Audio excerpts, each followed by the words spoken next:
My name is Aaron Lund, and I worked 3 seasons as a deckhand for Sutter Fisheries out of Belle Cove, on the Minnesota side of Lake Superior, north of Grand Marais.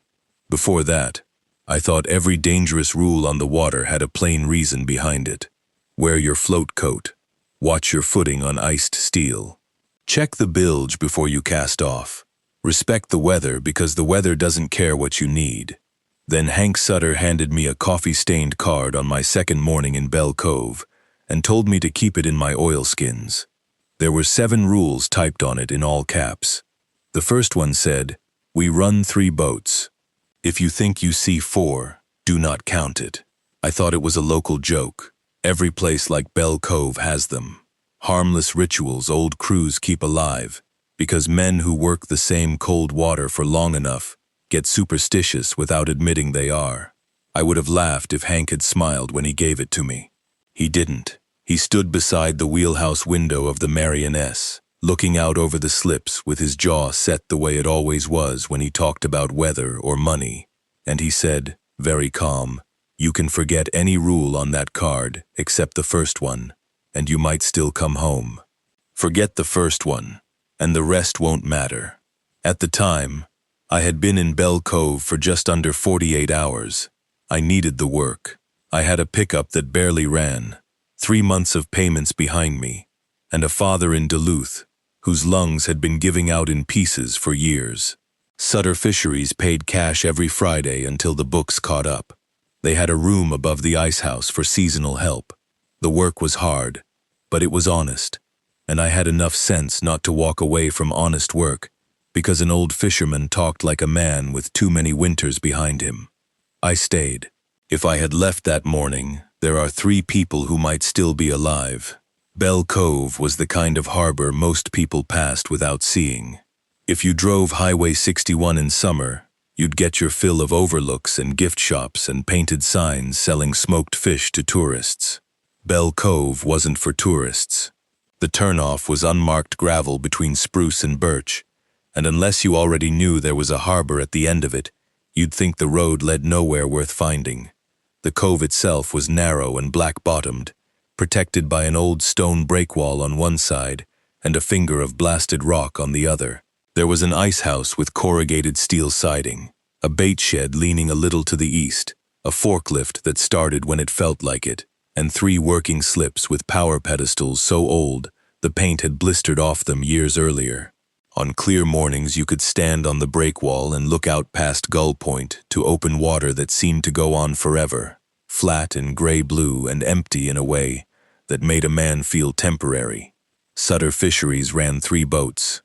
The Marioness was Hank's boat, 34 feet of welded steel, with a wheelhouse that smelled like diesel, wet rope, and the burnt edge of too much coffee. The Agnes Rose belonged to Hank's cousin Neil, who was thicker through the shoulders and quieter by nature, and the Lucy Claire was skippered by a man named Denny Pruitt, who was younger than Hank by 20 years and acted younger than that. Not stupid. Just the kind of man who still felt the need to prove that nothing got to him.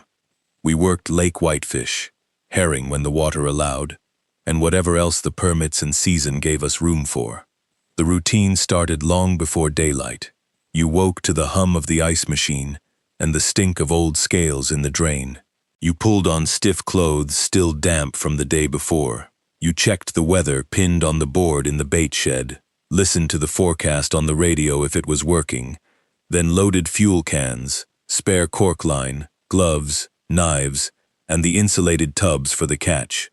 By 4:30, the harbor lights would be reflected in long yellow streaks on the water, and the gulls would already be awake, watching. A lot of people think commercial fishing is mostly motion. It isn't. Most of it is repetition. Hands learning weight, eyes learning distance. You learn how wet rope sounds sliding over a roller when it's carrying fish, and how it sounds when it's carrying weeds or dead timber. You learn the smell of the lake when a front is coming in. You learn the difference between fog that lifts with dawn and fog that settles low and flat and stays until it has worked into everything you own. The first week I was there, the lake was calm enough to make the work almost easy. We set and lifted gill nets along the shelf east of the cove. sorted fish with numb hands, stacked silver bodies in ice until the tubs were full, and came back to the dock with our clothes dark from spray and fish slime.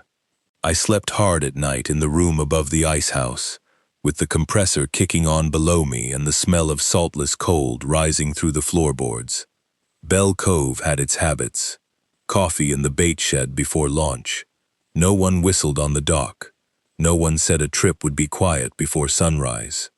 When the fog came in thick enough to wipe out Gull Point, even Denny lowered his voice without meaning to. The old locals in town, the ones who bought cigarettes and bait at Larson's store and never seemed surprised by a late-season gale, would nod when they heard where I was working and ask whether Hank was still running 3 boats. Always 3, I'd say. They'd nod like that settled something. I should have paid more attention to that. Hank was the kind of man people listened to because he never wasted words. He was broad-backed, white-haired, and built from 61 years of cold labor. Even in September, he wore a wool watch cap pulled low and fingerless gloves dark with old fish blood. He had a way of checking every cleat, every knot, every fuel cap himself, even if somebody else had already done it. Not because he didn't trust you, because trust and checking were 2 different things on Superior. The first sign that Bell Cove's rules were not the harmless kind came on my second morning, when I found the card. We were loading tubs onto the Marion S in a pale strip of dawn. The sky over the lake was the color of dirty aluminum, and the surface inside the harbor was so still, the reflections looked nailed in place.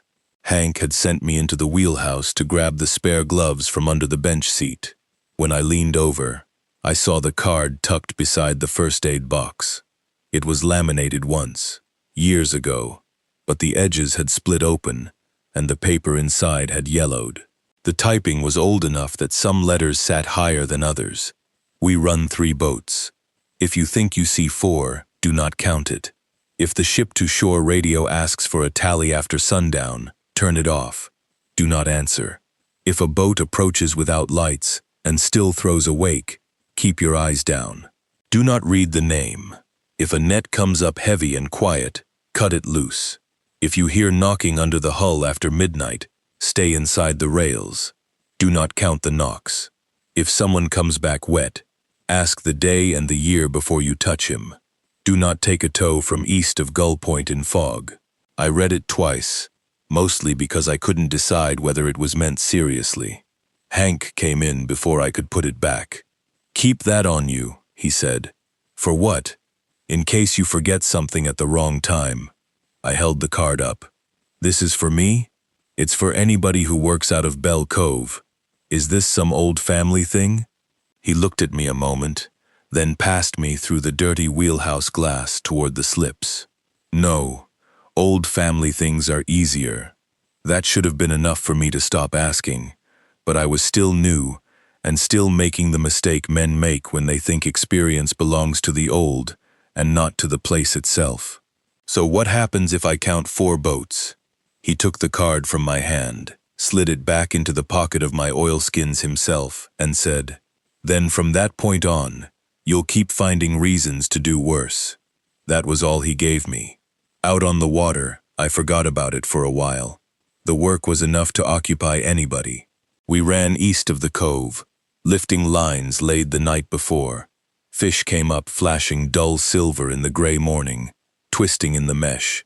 My hands learned the motion of freeing them without tearing the net more than necessary. Hank worked beside me without speaking much, glancing at the sky, the water, the shoreline. Twice he checked the depth, and once he looked over his shoulder toward open water with an expression I couldn't read. We were nearly done when I asked him who wrote the rules. He said, "My father kept the first list. My brother added 2. I added the last one." "What happened to your brother?" Hank stripped a white fish from the mesh and dropped it into the tub. He counted wrong. He said it the way a man might say somebody slipped on ice or drove too fast in snow. Not dramatic, not inviting more questions. When we got back to Bell Cove, Denny was already there, smoking behind the bait shed with one boot propped on a crate. He was in his late 30s, narrow-faced, always half-smiling like he had a private joke running through his head. He had one of those voices that carried without being loud. If Hank filled a dock by standing on it, Denny filled one by talking. "You get the holy card yet?" he asked when he saw me. "Hank gave it to me." He laughed. "Then you're official. You follow it?" "Depends which one." He flicked ash into a puddle. "I stay off the radio at night, because that old set pops like a dying wire anyway. I don't take tows in fog because I like not dying. The rest is Hank being Hank." "You count 4 boats?" Denny grinned wider. "I count whatever's tied up in front of me." Hank came around the corner carrying 2 tubs of fish, and Denny lost the grin in the same second, like a man remembering which version of himself to wear at work. That afternoon, the weather turned. Not rough, just close. The breeze died, and the whole cove seemed to settle into itself. Fog came in thin bands first, sliding low over the mouth of the harbor, and then thickening until Gull Point was only a dark bruise in the whiteness. Neil brought the Agnes Rose in early and tied off without his usual cigarette, which I noticed because routine stands out when it changes. We gutted and iced the last of the catch inside the processing shed, while the lights buzzed overhead and flies worked the windows. Nobody said much.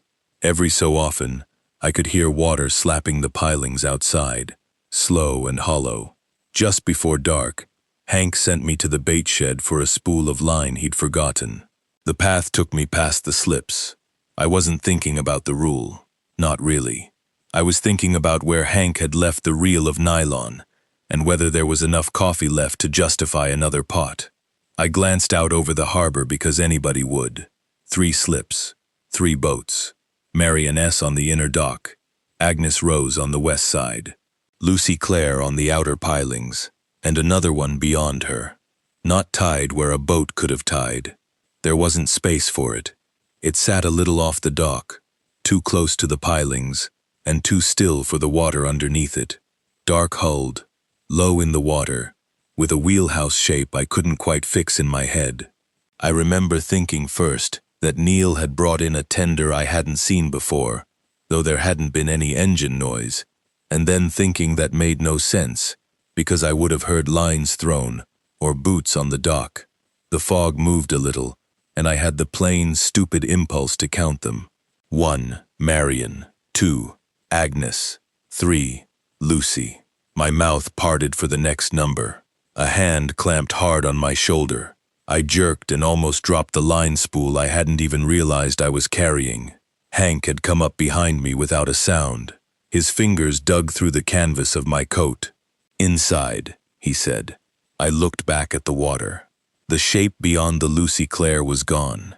I don't mean it moved. I mean there was open water there, black and flat, with the pilings showing clear behind it. Hank. Inside. His voice had changed.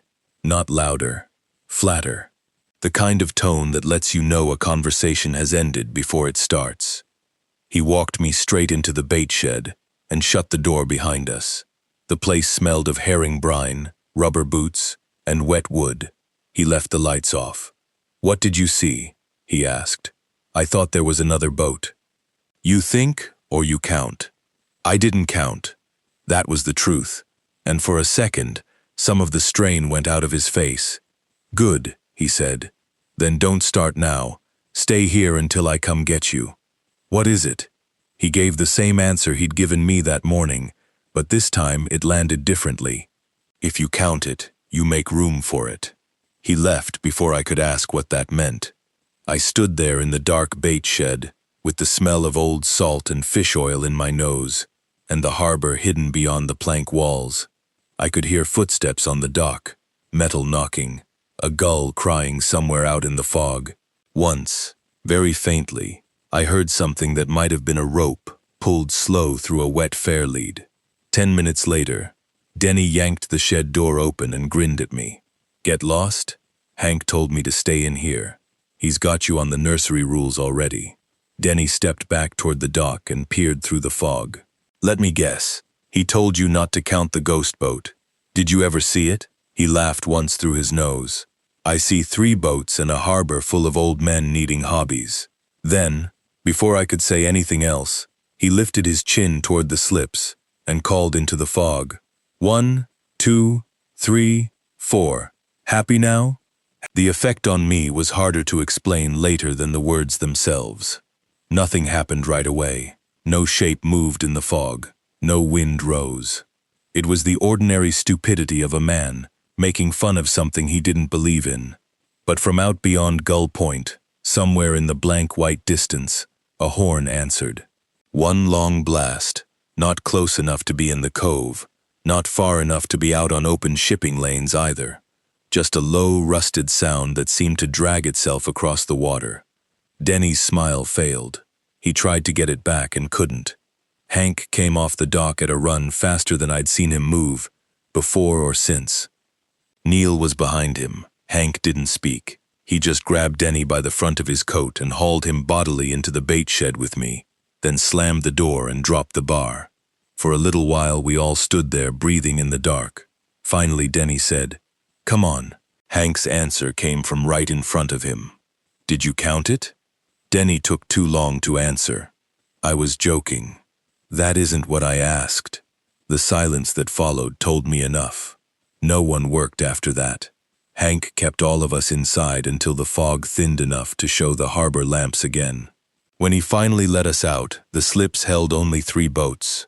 Marian S., Agnes Rose, Lucy Claire. Denny didn't look at the water once while he untied his apron. That should have been the end of it if Belle Cove had only been carrying a superstition.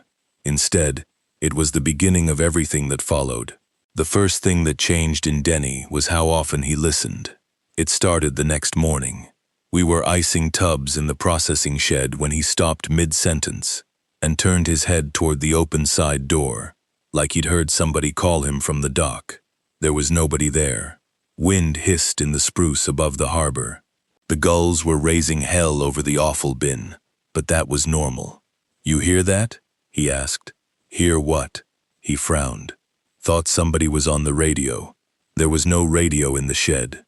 By noon he had done it 3 more times. Once on the dock, once in the bait house, once while coiling line aboard the Lucy Claire. Each time he'd pause and look toward the lake with the same pinched expression, then shake it off when he realized the rest of us were watching. Neil noticed too. That afternoon, while Denny was fueling his boat, Neil said quietly to Hank. He answered it. Hank kept his eyes on the net roller he was greasing. "Not yet. You think it matters? It always matters." No one explained either of those statements to me, and by that point, I'd stopped asking in front of the others. Men on working docks talk when they want to talk. If you pry, they shut up harder. That evening, the fog came back lower and colder than before. Not enough to shut us down, but enough to bead on your eyelashes and soak into wool. Hank kept us late mending tiers in the net room because the next day's weather looked worse, and by the time we were done, the harbor was lit only by the sodium lamps over the ice house and the dim yellow in the wheelhouse windows. I was crossing between the Marian S and the shed when I heard the ship-to-shore set click alive. It was mounted in the bait office, an old fixed unit with a cracked speaker grill and a habit of hissing even when nobody touched it. Belle Cove still used it because Hank trusted old equipment he could fix himself more than new equipment with plastic parts. I heard the click, then a wash of static, then a voice so faint at first I thought it was 2 signals crossing. "Belle Cove," it said. The hairs on my arms lifted. The voice was male, roughened by static, and not any voice I knew. It spoke again, clearer this time. "Belle Cove, give me a tally." I stopped dead in the doorway of the office. The room was empty except for the radio, the ledger book, and a mug full of sinkers on the desk. The speaker hissed, then crackled. "Belle Cove, give me a tally. How many tied up?" For 1 stupid half-second, because that is how people get themselves ruined, I looked out through the office window toward the slips to see what answer I ought to give. Hank came in from behind me, reached over my shoulder, and switched the entire power strip off. The radio died mid-static. Did it say anything else? He asked. No. He studied my face. You answer? No. Good. I looked at the dead radio. What was that? He leaned one hand on the desk, weathered knuckles white against the wood. The second rule. That's not an answer. It's all you need. Somebody out there wanted a count. Yes. Who? His gaze shifted from me to the black window above the desk. The harbor beyond it had gone mirror dark, except where the lamps touched it. Whoever needs to know whether there's room. He left the office and went straight down the dock without another word. I should tell you now that Hank was not a theatrical man. He never built mystery for its own sake. If he hid something, it was because he believed naming it helped it along. I didn't understand that then. What I understood was only that a practical old fisherman I had already learned to trust around weather, engines, and nets had looked genuinely afraid of an old radio, asking how many boats were in his harbor. That tends to sit in a man's bones. We were supposed to be done for the night, but Hank called all hands back onto the Marioness to recheck the tie lines. The wind was shifting easterly, which could work bad against the cove, and that was reason enough on paper. Neil came from the Agnes Rose. Denny came last, shoulders high and face drawn, as though he had heard the radio too, and didn't want to admit it. Nobody said much while we worked. Rope wet in the hands, cleats knocking, water slapping rubber fenders. Superior has its own kind of cold after sundown, a cold that doesn't feel like air so much as something from below reaching upward through steel and wood. I was on the outer side of the Marioness, checking a spring line, when Denny hissed, "What the hell is that?" We all looked at once. Something was moving beyond the mouth of the cove. At first I thought it was just the fog playing tricks with the harbor light, because all I could make out was a darker block inside the gray. Then it came on steady.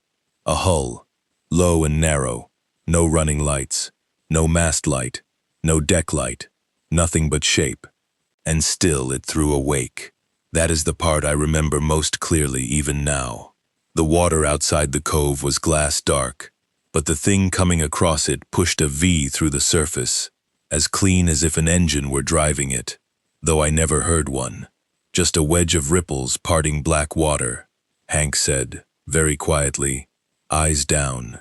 Neil did it immediately. He turned back to the cleat he was working and lowered his face. I did the same, a fraction after him, more from tone than obedience. Denny hesitated. The hull came nearer. There is a special strain in the body when you are forcing yourself not to look at something that should not be there. I kept my eyes on the wet metal at my feet and saw only the reflection first, a shape sliding past the Marioness in wavering broken dark. I could hear water parting. I could hear something knock lightly against a loose chain on the outer piling. No engine, no voice, no gulls.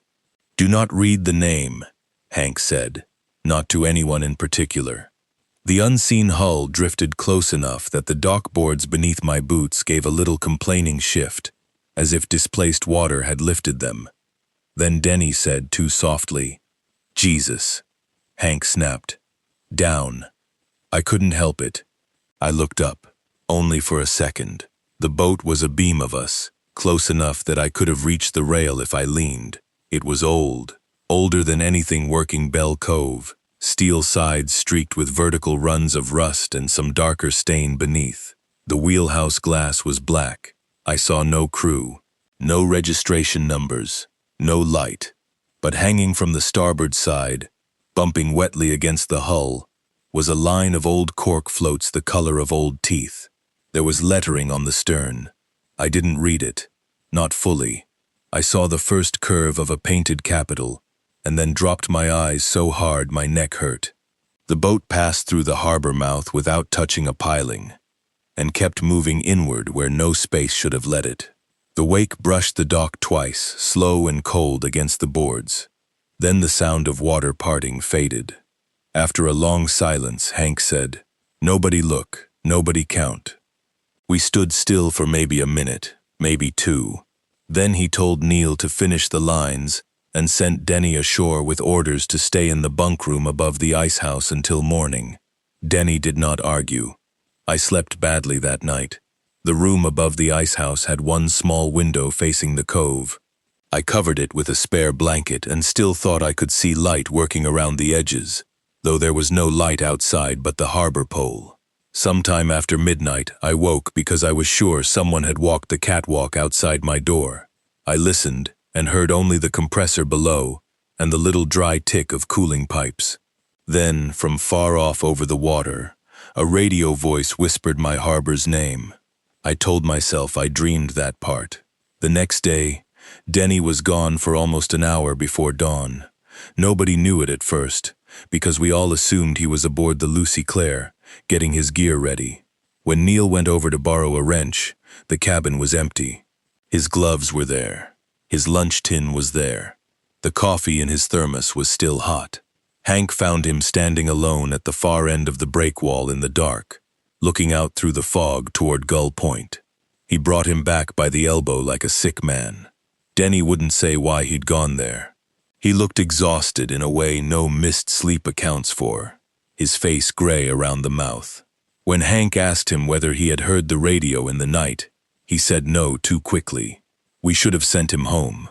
Hank said so later. But fishing outfits that size don't run on spare men, and weather windows close fast in October. We had nets to lift and permits to use. Denny swore he was fine. He said he'd had too much coffee and needed air. Hank watched him a long time and finally said, "You stay close today." That was the last ordinary thing anybody said to him. We ran east in a low chop under a sky the color of tin. Denny took the Lucy Claire on his own line a quarter-mile south of ours, close enough to see, but too far to shout. Twice I caught him looking not at the floats he was lifting, but over the stern, as if checking whether something trailed him. The third time, Hank saw it too. "What's he seeing?" I asked. Hank hauled on the net and didn't answer. It was almost noon when Denny came over the radio. Not the harbor set. The VHF in the Marion S. wheelhouse. The working radio we used for practical things. His voice burst through with a spray of static. "Hank, you got visual?" Hank grabbed the handset. "On you. What is it?" There was a pause. I could see the Lucy Claire broadside in the gray water, drifting more than working. "I got another boat out here," Denny said. Hank closed his eyes for just a second. "Keep your face down and come in. It's pacing me. Come in." "Hank, I think it's the old Rosalie." There was no Rosalie in Bell Cove. Not now. Not ever in my time. Neil, on the Agnes Rose farther west, came on at once, asking what was happening. Hank cut him off and repeated himself. "Denny, come straight in. Do not say any more names." I was already looking toward the Lucy Claire. Off her stern, half obscured by low fog, moved another shape. Dark hull, no lights, same impossible wake. Even at that distance, I could see the way it held itself in the water, not bobbing, not taking wind, just gliding, as though the lake were pulling it on a track laid beneath the surface. Denny's voice came back smaller. "It's got somebody on the deck," Hank said. "Eyes down." "I know him. Denny." A burst of static drowned the next words. Then Denny shouted, not to us but to somebody on the other boat, "That's not funny." "Owen?" Hank slammed the handset against the dash so hard I thought he'd break it. "Come in," he roared into the mic. Now, what answered wasn't Denny. It was a horn. One long blast, close enough this time to make the wheelhouse glass buzz. When the static cleared, the Lucy Claire was turning hard toward Bell Cove, spray flying off her port bow. Denny had enough sense left to run. The black shape off his stern matched the turn without losing a foot of water. We came in behind him at full throttle. The lake seemed to flatten under us, as though the chop had been pressed out. Nobody spoke. I kept looking from Denny's boat to the thing shadowing it and back again, wanting to fix what I was seeing into anything reasonable and failing. At the harbor mouth, the Lucy Claire surged through the gap between the breakwall and Gull Point, like she was outrunning weather. The dark boat followed to the gap, then stopped. Stopped dead, without drift or swing or visible anchor, just beyond the line where the cove began. For one impossible second it sat broadside to the mouth, close enough that I could see wet rust under the wheelhouse windows and the white blur of lettering on the stern. Then the fog thickened over it as if something had drawn a sheet. By the time we tied up, it was gone.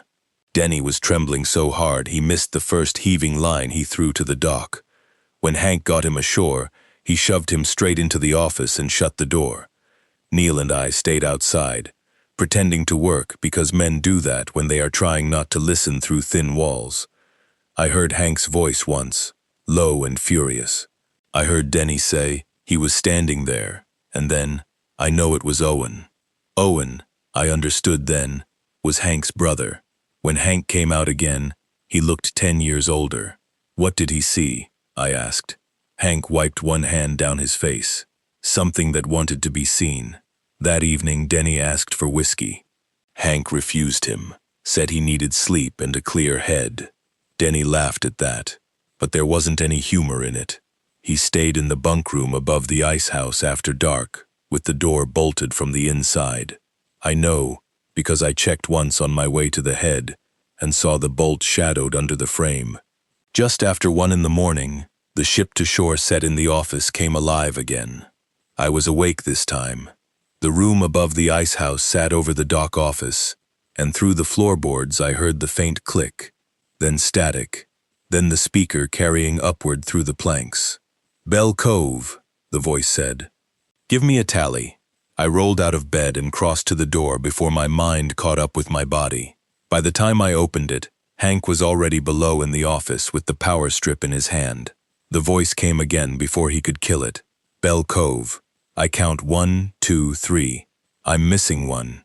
It was Denny's voice, not like a recording, not distant. Denny's voice, as clear as if he were in the room below me. Hank cut the power. The whole building went silent except for the compressor and the blood beating in my ears. Then somebody upstairs began pounding on the bunkroom door. I ran the catwalk. The door to Denny's room was shaking in its frame. He was inside, yelling for us to let him out. When I slid the bolt, he fell halfway into the hall, white-eyed and soaked with sweat. "Did you hear it?" he asked. Hank was behind me by then. "Hear what?" "On the window." Denny pointed into the dark room behind him. It was tapping on the glass. There was no outside landing at his window. Nothing but a straight drop to the back of the ice house, and then the water beyond. Hank looked into the room a long second, then shut the door again. "Sleep in the office," he said. Denny didn't sleep at all. The next day, the weather turned ugly enough to keep us tied up. East wind, spitting rain. The kind of lake that makes even the sheltered cove look restless. We spent the day mending gear under the shed roof, while the harbor worked and sighed around us. Denny chain-smoked near the office door and kept checking the slips. Around noon, while I was splicing a torn panel of gill net, Hank slid an old logbook across the bench toward me. "Since you're already in it," he said, "you might as well know enough not to make it worse." The cover was black canvas gone soft at the corners. Inside were dates, catch weights, fuel tallies, and in the margins, notes in more than one hand. Hank's father's neat block print, Hank's tighter script. Another hand I assumed was Owen's. Most entries were ordinary. October 11th, 1987. East set poor herring light. November 2nd, 1994. Radio dead after sundown again. Shut it down. September 29th, 2003. Marty saw 4 slips occupied in fog. Sent him inland for 2 days. No repeat. Then others. October 14th, 1997. L. Arneson answered 4 over set. Went over stern lifting east line. Never found. November 6th, 2008. Owen counted aloud on breakwall. Horn from outside point. Kept him ashore 3 days. Heard tapping on bunk window 3rd night. November 10th, 2008. Owen gone from room before dawn. Boots left. No blood. Search grid filed. Under that, in Hank's handwriting, body not recovered. Deputies wrote probable drowning. They never found the line tied to the outer piling. I turned pages with hands that had gone cold, for reasons the weather didn't explain. October 3, 2013. Something rode the net from East Shelf. Cut free. Came back missing 12 fathoms and 1 knife. September 18th, 2019. Do not let the new boys count after dark. I looked up at Hank. Why keep fishing here? He stared out at the rain beyond the shed roof. Because the license is for this cove. Because my father fished here, and his father before him. Because when a man owes enough, he keeps going to the place that still lets him work. That, more than anything ghostly, I understood. The lake laid down just enough on the second day for us to go back out. Not comfortably. Just enough to make staying tied seem like waste. Hank kept Denny on the Marion S with us, and put Neil alone on the Agnes Rose close by. Denny didn't argue. He looked like a man who would have boarded a truck inland if somebody told him it was safer than standing on a dock. We ran east again, though not as far as before. The sky was low and the light bad. Everything on Superior gets stripped down on days like that. Shoreline becomes line. Water becomes hammered lead. Distance stops meaning much. For the first hour, the work stayed ordinary. We lifted a short set, stripped fish, reset farther in. Denny moved carefully and said almost nothing. I began to think maybe the routine was helping him settle. Then we came onto the long line laid near the shelf east of Gull Point, the one Hank's father used to call the Old Bottom, because nets snagged there even when the charts said they shouldn't. The corks were sitting wrong. A net carrying fish gives itself away before you ever touch it. You see the pattern in the floats. A little tugging, a little life underneath. Even a dead load of weeds has a drag to it. This line lay flat and straight, as if pinned. Hank saw it and swore under his breath. Knife out, he said. Denny looked at him. What? Knife. We got the net over the roller and the first few fathoms came up empty. Mesh dark with weed slime and nothing else. Then the weight hit. The Marioness dipped to port. Not hard, but enough to make the deck shift under our feet. Heavy, I said. Quiet, Hank answered. That was the fourth rule. He was already sawing at the cork line before I fully understood. The net came over another foot. Another. The mesh below the surface had bellied into a shape too broad and dense to be fish. No flashing scales. No thrashing. Just weight, coming up from green-black water. Denny leaned over to look. Hank, he said. There was something in the net. At first it looked like old canvas or trapped brush. Then the roller turned one more time, and a human hand pressed briefly through the mesh from beneath. Pale, water-swollen, fingers spread. I stumbled back so hard I hit the bait table behind me. The hand withdrew, and another shape rolled in the net below, face turned up under the water. Not clear enough to know. Just the pale oval of it, and a dark mouth working open and shut with lake water pouring through it. Cut it, Hank barked. He slashed once through the cork line. Neil, hearing the engine strain over the radio, came up asking what was wrong. Hank ignored him. I got my knife out and cut where he pointed. Denny stood frozen, staring at the bulge in the mesh. Then the load moved on its own. Not like fish kicking. Not like a body shifting in current. It climbed. The net bowed upward against the roller from below as though whatever was entangled in it was trying to pull itself over the rail. The top of a head broke the surface. Hair slicked to the skull. Skin gray-white from long immersion. Eyes open. Denny made a sound I had never heard out of a grown man before. Not a yell. Something smaller and more helpless. Hank drove his shoulder into him and knocked him back just as two fingers hooked over the steel roller. The hand on the roller wore a ring of tarnished gold. Denny shouted, "That's mine." I looked at him in disbelief. He held up his left hand. The ring finger was bare. Another cut, and the whole loaded section of net tore free with a wet, sucking collapse. The weight dropped back into the lake, hard enough to rock us. For a second, the water beside the hull boiled with trapped air. In the swirl below, I saw faces. More than one, tangled in black mesh 15 feet down, turning slowly as the net sank. Then the lake closed over them. None of us spoke for a long time. When we finally did, it was only because Neil kept demanding to know whether he should come over. Hank told him no, then shut the radio off completely. Denny sat on an overturned tub with both hands over his mouth. He kept looking at his left hand, like he'd forgotten what it was for. There was a raw, pale line around the finger where his ring should have been. "Hank," he said at last, "I lost that in May." Hank did not answer him. We cut the rest of the damaged panel loose and headed in early. Halfway back, Denny started laughing under his breath. Nobody joined him. After a minute, I realized it wasn't laughter at all. His teeth were chattering. He didn't come to the processing shed that afternoon. He locked himself in the office with the ledger and the dead radio. Hank let him. At dusk, I went to the bunk room to get dry socks and found the rule card laid on my pillow, though I had left it in my coat pocket. There was something new written on the back in pencil, in a hand I did not know. "It counts back." I took it straight to Hank. He looked at the writing, and for the first time since I'd known him, I saw his control slip. "Where'd you get this?" "On my bed."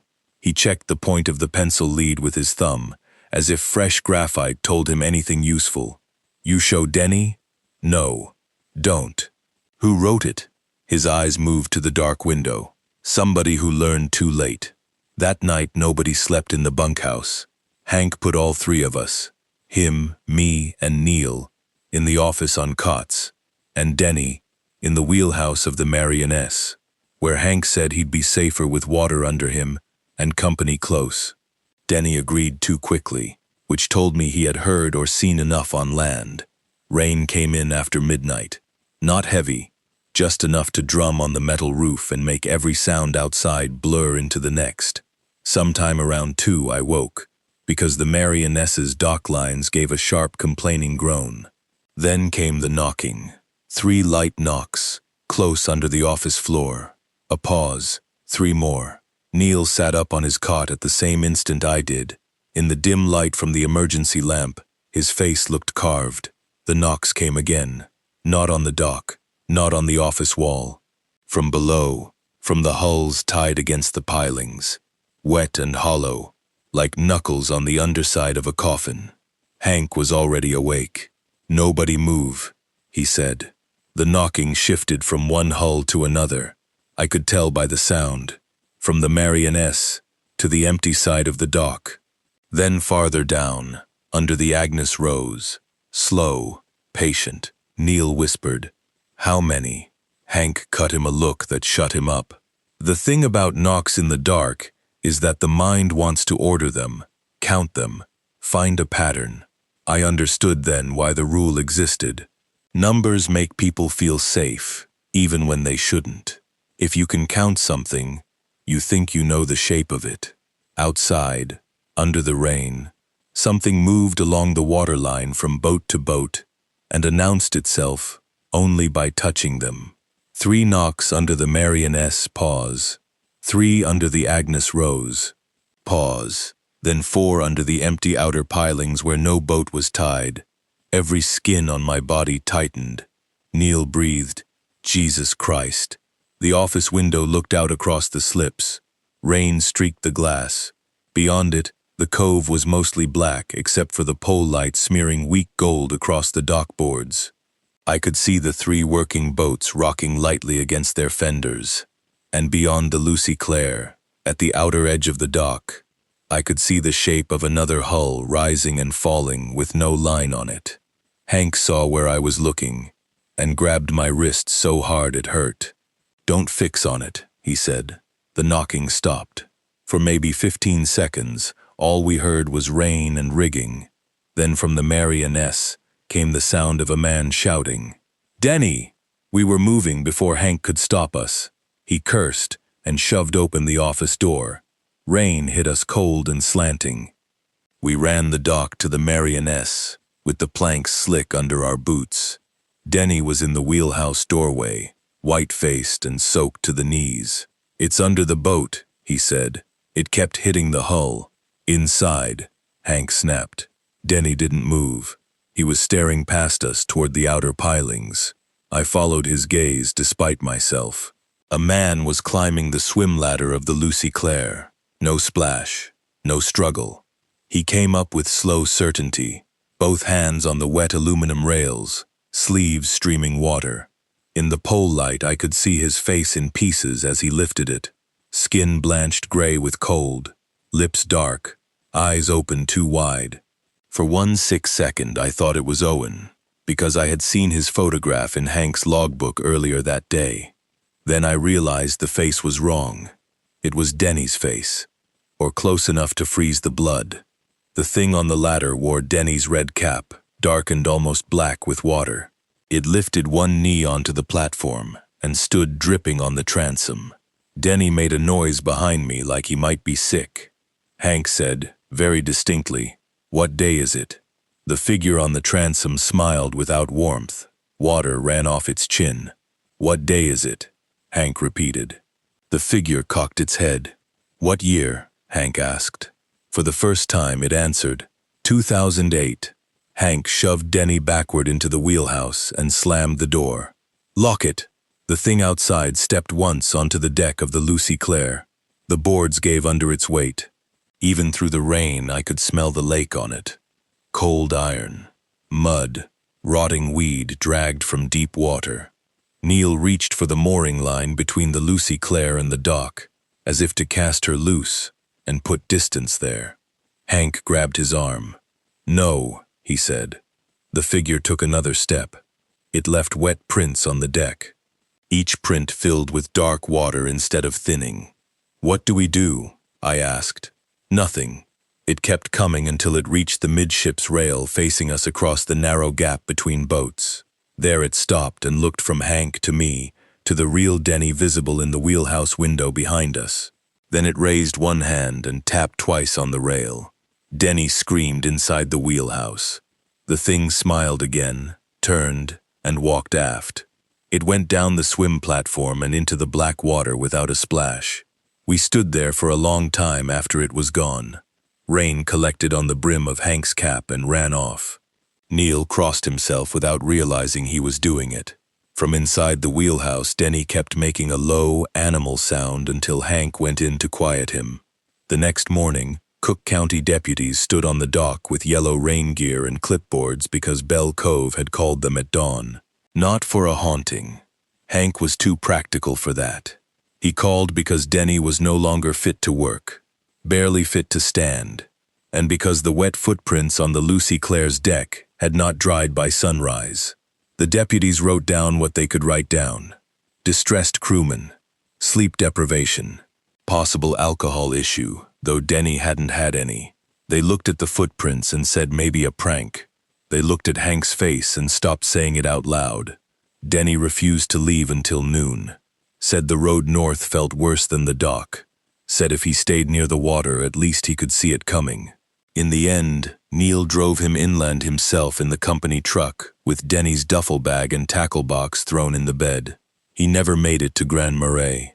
Neil came back alone at 3 in the afternoon, with his face drained white and road mud up the sides of the truck. He found Denny gone at a gas station outside Hovland. Bathroom empty, parking lot empty. Denny's bag still in the cab, his boots on the passenger floor. The deputy filed it as a missing adult. Voluntary disappearance not ruled out. That night, Hank added another note to the logbook, answered Rule 1 on 10-2, touched by Rule 6 on 10-6, missing inland 10-7. Then he drew a line under it so hard the pen tore the paper. I considered leaving after Denny disappeared. I think Neil did too.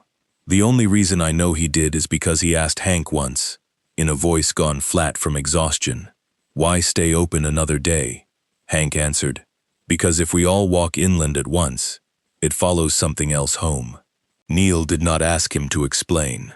I stayed for the same ugly reasons I had come: money, obligation, the belief that quitting work in fear would somehow make me smaller than what frightened me. Men tell themselves that kind of thing when they are still trying to make terror sound like a matter of pride. For 2 days after Denny vanished, Bell Cove was quiet. Too quiet, really. No radio after dark. No extra wake beyond the mouth. The weather cleared bright and sharp, and the lake took on that impossible blue Superior gets in cold sun. A beauty so clean, it can make your recent fear feel childish. We worked hard. We brought in good fish. Neil even joked once about the forklift finally starting on the first try. For a little while, all of it seemed ready to settle back into the ordinary. That is how places like Bell Cove keep men there. They let you believe in intervals. On the third morning, Hank told us we had to lift the east shelf line. Neil stopped coiling rope. The one by Gull Point? Hank nodded. You cut gear there last trip. I know. Neither of them said the rest, but I understood by then. Lost net was lost money. Lost money turned into debt. Debt kept small outfits under until nothing was left but licenses bought cheap by men farther south. We launched before first light. No wind. Thin frost on the dock boards. My breath smoked in the wheelhouse while Hank warmed the engine. Neil took the Agnes Rose close off our port side, like he didn't want any distance at all between boats. The run-out was so still I could hear each slap of loose rope against the mast.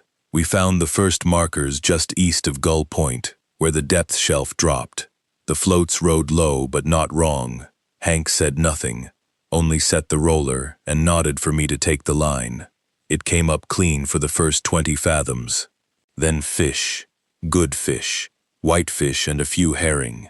Silver under dawn. Neil eased a little. So did I. Maybe, I thought, the worst of it had already passed. Then the radio crackled. Not the harbor set. The VHF. Neil's voice came through first. Hank, you got traffic astern? Hank turned. I turned with him. A boat was coming around Gull Point in full morning light. No fog, no dusk to hide inside. No excuse. Dark hull. Old wheelhouse. No lights. No visible wake this time, because the lake itself had gone flat under it, glassing over in a broad strip as it moved, like oil spreading ahead of a spill. What do I do? Neil asked over the radio, trying hard to keep his voice level. Do not look at the name, Hank said. It's coming between us. Hold course. The boat slid into the gap between the Marion S and the Agnes Rose, with maybe 20 feet to spare on either side.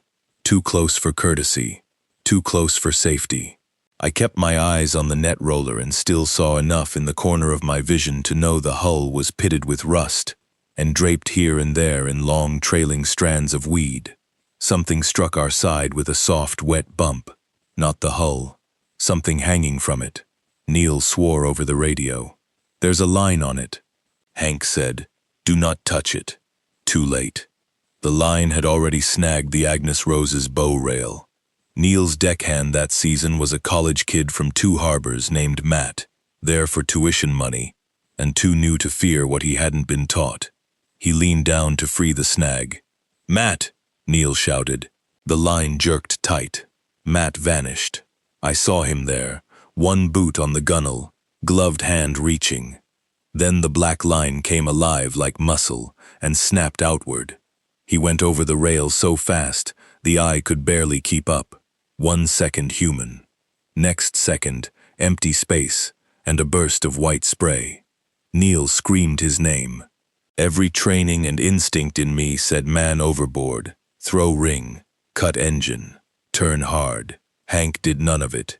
He seized the radio mic and shouted, Neil, do not go after him. You out of your damned mind. Do not go after him. On the Agnes Rose, Neil was already moving for the stern, searching the water where Matt had gone in. There was nothing there, no arms, no head, no bubble trail. Just flat blue water, and the old dark boat gliding ahead of us toward open lake. Then, hanging from its aft quarter by both hands like a man riding a ladder, I saw Matt, or something wearing him. His face was toward us. Mouth open, eyes wide. Water streamed from his sleeves. He was smiling. Neil saw it. I know he did, because the sound he made then was not a word. The black line slipped free of the Agnes Rose's rail by itself. The boat ahead kept going east until distance and morning glare swallowed it. For a long time, none of us moved. Then Hank said into the radio, with the voice of a man forcing each word through wire, "Neil, bring her in." Search procedures were called. Coast Guard notified. Last known coordinates marked. Deputies again. Statements taken. All the right things. That is how official truth gets built. One practical step at a time around the edges of what nobody can usefully report. Man lost overboard while clearing fouled line. That was the version written down. Nobody wrote that he was seen on the stern quarter of another vessel a second later. Nobody wrote that his grin did not belong to a drowning man. Nobody wrote that when the Coast Guard cutter searched the area at noon, they reported an unregistered wake on thermal that vanished before visual confirmation. What they did write was enough to stop traffic in Bell Cove for a day. Enough to make Neil drink in silence in the office until sunset, and then pour the rest into the harbor instead of finishing it. After the deputies left, Hank locked the gate at the top of the gravel road and hung a hand-painted sign that read, "Closed due to loss at sea." He still did not leave. That night, he finally told me about Owen. We sat in the bait shed because neither of us wanted to be alone, and neither trusted the office radio. The only light came from a battery lantern hanging on a nail. Outside, the cove lapped and sighed. Neil had driven to his sister's place inland and said he wouldn't be back till morning. Hank turned Owen's old cap over in his hands while he talked. "It started before my time," he said. "My father said his father knew enough not to count after dark. Back then there were trap nets, and a fourth boat for real some seasons, hired in when fish were heavy. Then one year the fourth went out late in a blow and didn't come back. 4 men on her, no wreck found, no bodies found.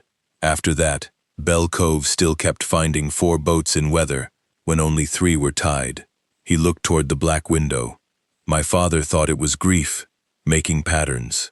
Then Arneson answered the harbor set one night and said there were 4 tied. Next day he went over stern in calm water and vanished. After that my father kept rules." "Owen didn't believe him," I said. Hank nodded once. "Owen thought if you looked hard enough, every story turned into a mistake somebody was too embarrassed to admit. He counted the extra hull in fog because he wanted to prove the old man wrong. 3 days later, he heard tapping on his bunk window. 4th day, he was gone before dawn. You never found him? Not in a way that helped." He set the cap down. 2 weeks later, he said, something came into the cove after midnight and climbed the ladder on the west slip. My father asked it the date. It gave the year wrong by 11, same as the rule says, so he let it go back. The lantern made deep shadows under Hank's eyes. He looked older than 61 then, older than the harbor. "Why does it want the count?" "Because counting is permission," Hank said. He didn't say it like a theory. He said it the way a man says ice is thin or a bilge pump is failing. A practical fact. I waited, and after a while he went on. "My father used to say, a harbor is more than docks and depth. A harbor is agreement. It's a place where the living decide what belongs inside and what stays outside. Most times that means weather. Most times it means common sense. Bell Cove's had something else leaning on it for longer than I've been alive. It wants to be let in the ordinary way. By being counted." He nodded. 3 boats, tied up means 3 men know what's theirs. 4 means somebody made room. Same with the radio. Same with a tow. Same with a man climbing out of the water and asking to come home. If we answer it like it belongs here, sooner or later it does. I looked toward the black window again. "What is it?" Hank rubbed his thumb over the brim seam of Owen's cap. "A bad year that never ended. Maybe a wreck that kept looking for a slip.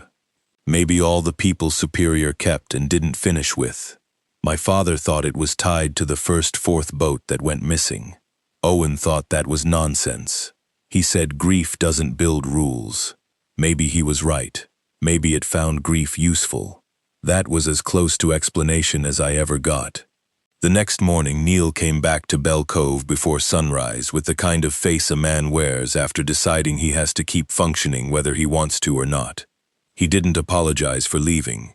Hank didn't ask him to. Men who work cold water learn when silence is the kinder thing. We didn't fish. The sign stayed on the gate, closed due to loss at sea. Instead, we spent the morning stripping usable gear from the Lucy Claire. Hank said Denny's family would need the boat sold if he didn't turn up, and anything not nailed down would walk off if Bell Cove sat open much longer.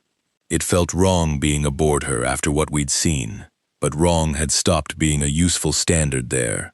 The wheelhouse still smelled like diesel, mildew, and Denny's cigarettes. His gloves were hanging by the throttle. A half roll of electrical tape sat on the dash where he'd left it. Ordinary details do more damage than blood, sometimes. They make absence feel fresh. I worked the stern lockers while Neil cleared tackle trays from the cabin. Hank checked the mooring lines and fuel shut off. Nobody strayed near the swim platform if they could help it. Around 10, Neil called from the cabin. "There's water in here." We crowded the doorway. A shallow puddle had spread across the deck under the bunk, darkening the plywood. That in itself wasn't impossible. Boats take on water. Wet boots track it in. But this water was black, almost oily, and it smelled wrong. Not fuel, not bilge, cold mud, weeds, and something long sealed. Hank crouched, touched 2 fingers to it, then stood up fast enough to hit his shoulder on the shelf above. "Off," he said. Neil frowned. "What?" "Off the boat. Right now." None of us argued. We went over the rail to the dock, in a hurry men would have denied if asked. Hank was last off. He grabbed the Lucy Claire's bowline and cast it free. Neil stared at him. "What are you doing?" Hank threw the stern line after it. "She doesn't stay tied now." The boat drifted a foot from the dock, nudged by no visible current. Then another foot. I looked back through the wheelhouse glass and saw wet boot prints leading from the cabin to the helm. There had been no prints when we boarded. Neil saw them too. Without another word, Hank took the pike pole and shoved the Lucy Claire farther off the slip. She drifted sideways into the middle water of the cove, turning slowly, her loose fenders squeaking against the hull. For a second she looked almost peaceful there. Then her horn gave one short blast. All 3 of us flinched. No one was aboard. The horn didn't repeat. The boat kept drifting until it bumped lightly against the outer pilings and stayed there, not tied, moving only enough to make the black water slap against her hull in slow, hollow sounds. We left her alone after that. By afternoon, the sky had lowered into a white lid, and the lake beyond the cove vanished behind fog so uniform it looked poured. Hank didn't like the look of it. I could tell, because he kept checking the harbor mouth the way a man checks a back door he knows he locked. At 4:30, while Neil and I were rolling spare net into the shed, the office radio clicked on. No power. Hank had left the strip unplugged since the night it spoke in Denny's voice. Still, we all heard the click, then static, then a voice, weak and grainy, but unmistakably human. "Bell Cove," it said. "Requesting tow." Neil froze with both hands in the wet mesh. The voice came again. "Bell Cove, this is Lucy Claire. Engine dead east of Gull Point. Requesting tow." My whole body went cold. Hank was already across the yard, through the office door, staring at the dead set on the desk, as if hate alone could kill it twice. The speaker crackled on under its own dark power. "Bell Cove, come back." It was Denny's voice. Not exactly the way I remembered it. It had a stretched, tired quality, as if it were traveling through too much water before it reached us. But it was his. Neil moved before either of us. He crossed the office threshold in 2 strides and seized the desk with both hands. "That's him," Hank said. "No. That's him, Hank. No." The radio hissed. Then, lower, almost pleading, "Neil." Neil's face changed at the sound of his own name. Not fear, hope. Thin, desperate, Ruinous hope. Engine died in the fog, the voice said. I've got Matt here. We're taking on water. Hank turned to him hard enough that the chair tipped over behind his knees. You listen to me. If Denny were alive, he wouldn't be east of Gull Point in fog asking Bell Cove for a tow. He knows that rule. Neil looked at him like a trapped man looks at the only door in the room. And if he's alive anyway? Hank didn't answer. None of us did. Because that was the cruelty in Bell Cove's rules. They were built to stop you doing the humane thing. The radio crackled again. This time there was another sound behind the voice. Not static, knocking. 4 slow taps, hollow and wet, as if coming through a metal hull. Neil, Denny said. Please. Neil backed out of the office. Hank caught his sleeve. Don't. Neil pulled free with more force than I'd ever seen in him. If that's him, and I leave him out there, I'll hear that the rest of my life. You'll hear him anyway, Hank said. But Neil was already moving. He ran for the Agnes Rose, boots slamming the dock planks. By the time Hank and I hit the slips, Neil had the engine turning over. The fog had thickened so much the outer pilings were half gone in it, and farther out there was nothing, just white. Hank shouted, Neil, if you clear that break wall, don't touch anybody wet. Ask the day and the year before you lay a hand on them. Neil gave no sign he heard. The Agnes Rose coughed smoke, then settled into a hard diesel rumble.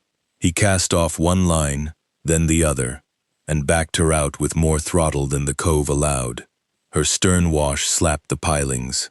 Hank swore once, low and exhausted, then jumped aboard the Marioness and yelled for me to untie us. Are we going after him? We're not letting him go alone. That was how the worst night of my life started. The fog outside Bell Cove wasn't like ordinary Superior fog. Ordinary fog has layers to it, drift, texture.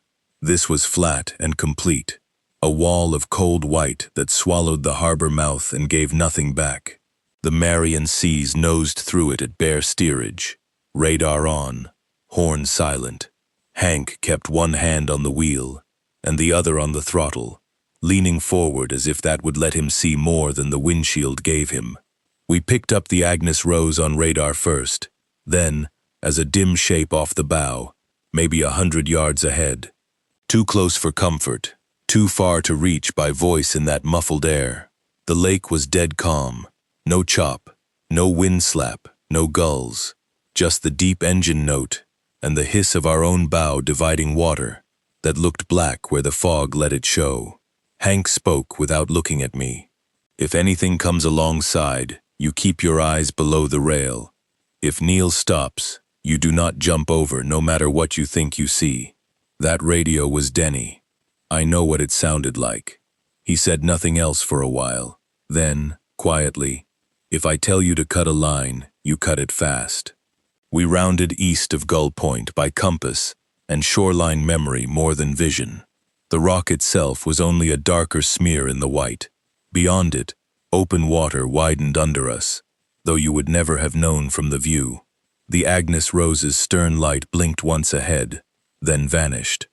I gripped the back of the mate's chair. Where'd he go? Hank didn't answer. He brought the throttle down and stared at the radar. The screen showed 3 returns where there should have been 1. Our boat, Neil's boat, and another shape just beyond him.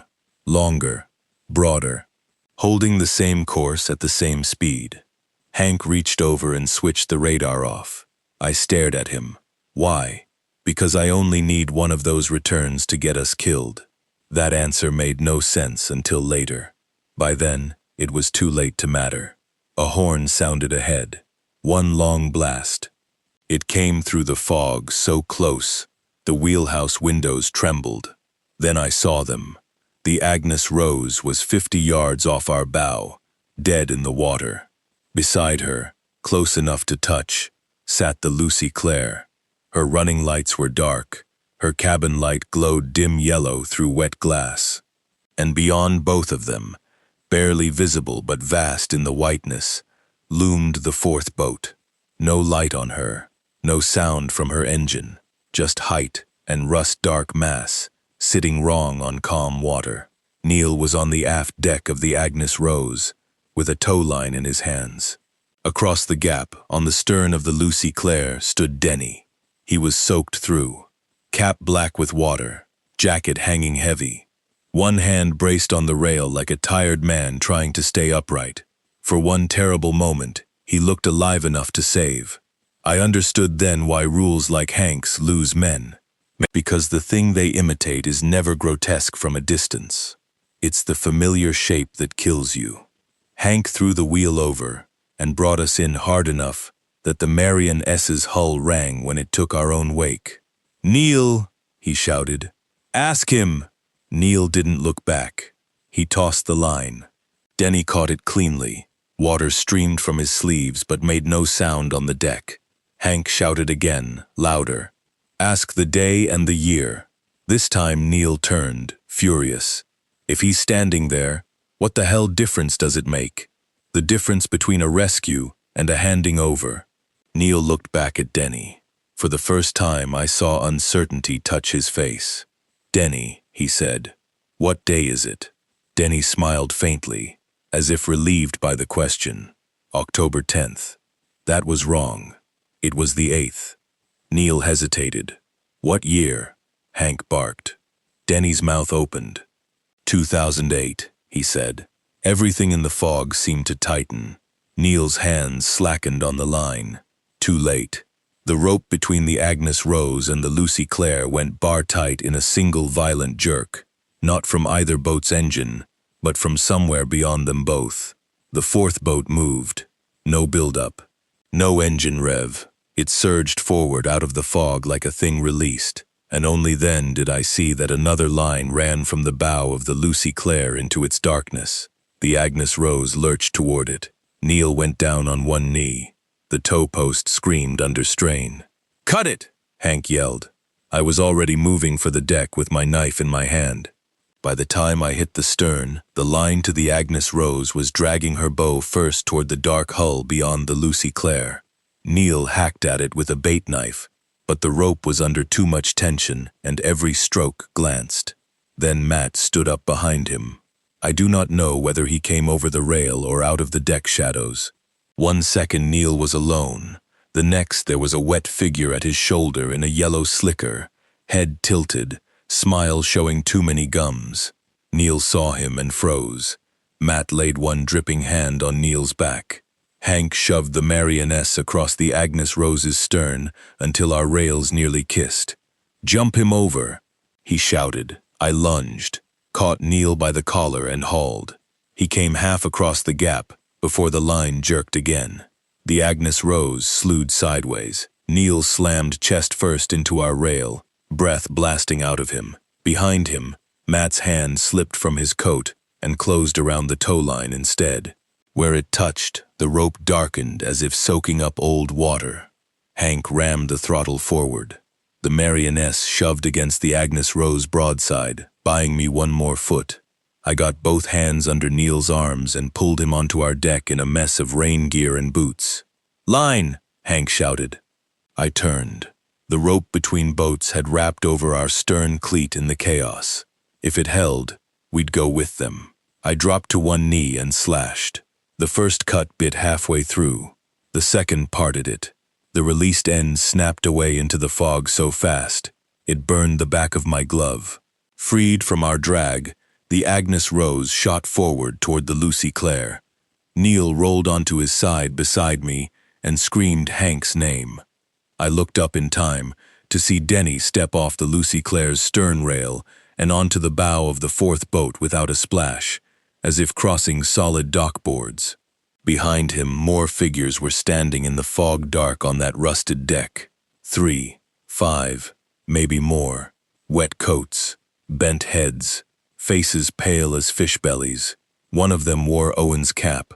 The Agnes Rose struck the Lucy Clare with a crash of steel that vanished strangely fast in the fog. Both boats rocked. Matt was suddenly on the Agnes Rose's foredeck, then her cabin top, moving with the jerking certainty of something that did not need balance. Neil tried to get up. Hank kicked the wheel hard and hauled him back by the collar with one hand, while steering with the other. "We can still get him," Neil shouted. "No," Hank said.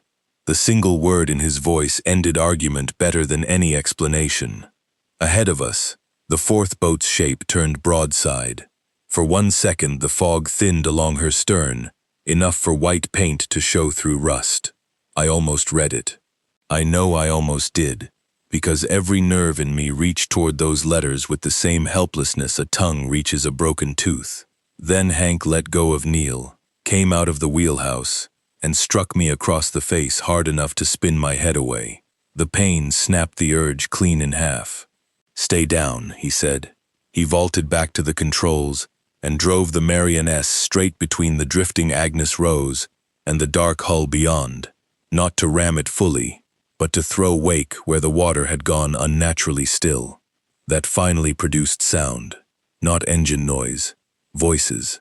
From the fourth boat, from the Lucy Clare, from the water itself, I heard voices rise all at once under the fog, men calling over distance, some pleading, some laughing, one asking for a count, one asking for a tow, one saying my name, in my father's voice, though my father was alive in Duluth at the time. Neil clamped both hands over his ears. The wake from the Marioness hit the Lucy Clare first. Her bow swung. The line leading from her to the fourth boat stretched, then dipped under. Hank gunned the throttle again, turning hard to starboard. Our stern wash rolled across the Agnes Rose next. Matt lost his footing, or pretended to. He slid backward off Neil's foredeck into the black water between boats. As he went, he looked straight at me and smiled with lakeweed hanging from one cheek. Then he was gone. The line from the Lucy Clare to the fourth boat snapped up out of the water like something alive and whipped across the Marioness's stern. Hank ducked. The loose end struck the wheelhouse glass and starred it. "Hold on," he said. He put every bit of power the Marioness had into a turn back toward Bell Cove. For a few seconds, nothing chased us. Then the horn sounded again behind the fog, nearer than before. One long blast. I dared one look over my shoulder. Bad decision. Through the white I saw all 4 boats moving. The Marioness under me. The Agnes Rose coming crooked but fast. The Lucy Clare half hidden, towing black weed off her bow. And behind them all, enormous and steady and wrong, the fourth boat keeping exact distance like a count that refused to break. My mind tried to number them anyway. It is the ugliest reflex I know. Order under stress. Put things in sequence. Make the world make sense. 1. I bit the inside of my cheek hard enough to taste blood, and looked down at the deck until spots swam in my vision. Gull Point appeared suddenly off port, a darker wall in the white.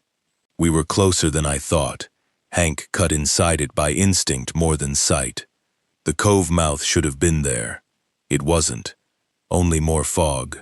Neil lifted his head, saw it too, and made a broken sound. "We missed it." "No," Hank said. "He killed the engine." I stared at him. Behind us, the horn did not sound again. The water slapped once against the hull and then went still. Hank pointed through the windshield. "Listen." At first I heard nothing but my own breathing and Neil's ragged attempts to quiet his. Then, faintly, from somewhere ahead and to the right, came the clank of Bell Cove's outer piling chain against metal, one of the oldest sounds in that harbor, a loose length of chain that always knocked twice when wake hit it from the east. Hank started the engine again, this time at idle, and followed that sound like a blind man following a bell. The fog thinned by degrees. First, the faint yellow smear of the harbor lamp, then the breakwall, then the open mouth of Bell Cove itself, waiting exactly where it should have been. We crossed into it. The change was immediate. Wind touched the surface again. Small chop returned. The air seemed to loosen around us, as if some pressure had been released. Hank did not slow until the Marioness struck the inner slip fenders hard enough to bounce. Neil scrambled ashore without waiting for lines and dropped to his knees on the dock, retching lake water he had never swallowed. We tied up in silence. The Agnes Rose came in 10 minutes later by herself. No one aboard. The throttle was still set half ahead. Her tow post was bent. On the foredeck, we found Neil's bait knife buried to the hilt in the planking where he'd missed the line in panic. We did not find Matt. We did not find any other sign of Denny. And on the stern rail, wrapped twice around the cleat, as if somebody had secured it neatly, we found the cut end of the tow rope still wet with black water. Hank burned it in a steel barrel before sunrise. That same morning he made 3 calls, one to the deputies, reporting Neil's crewman still missing, and the Agnes Rose found adrift after near collision in fog, one to a buyer in Duluth, asking what the Lucy Claire might fetch, as is if title cleared, and one to a man in 2 harbors who handled state license transfers. By noon, Belle Cove was done, not abandoned that day. Places with roots never end that cleanly. But Hank made the decision then. He said the cove had taken enough names under his watch. The permits would go south. The gear would be sold, moved, or cut for scrap. Whatever old agreement Belle Cove held with the water could keep the empty slips. I left 2 days later, with my pay in cash, and the smell of diesel still in everything I owned. Neil never went back on Superior commercially. Last I heard, he was fixing heating systems outside Duluth and sleeping with a fan on year-round because silence bothered him. Hank stayed long enough to strip the sheds and board the office windows. He died 3 winters later of a stroke, inland, at his daughter's place in Virginia, Minnesota. No water in sight. The official record on Belle Cove is simple. 2 probable drownings. 1 missing adult. 1 business closed for financial reasons after loss of crew and declining viability. That is the version that can be filed. Here is mine. I still wake sometimes hearing the harbor set click on in a dead room. I still cannot look at a fog-bound marina after dark without counting slips before I stop myself. And if I ever hear a voice from open water ask how many boats are tied up, I leave before it can ask twice.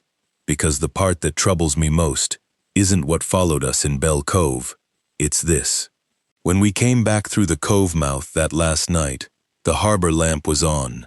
The chain was knocking, and the 3 slips were waiting exactly where they had always been. But the Lucy Claire had already drifted off the dock that afternoon, and the Agnes Rose was still outside with Neil. There should only have been 1 boat tied up when we returned. Hank never mentioned that. Neither did I. Because if Belle Cove was already showing us 3, when only 1 remained, then the count had changed long before we reached the harbor. And that means the thing off Gull Point may never have been trying to come in. It may have been trying to tell us we were already inside it.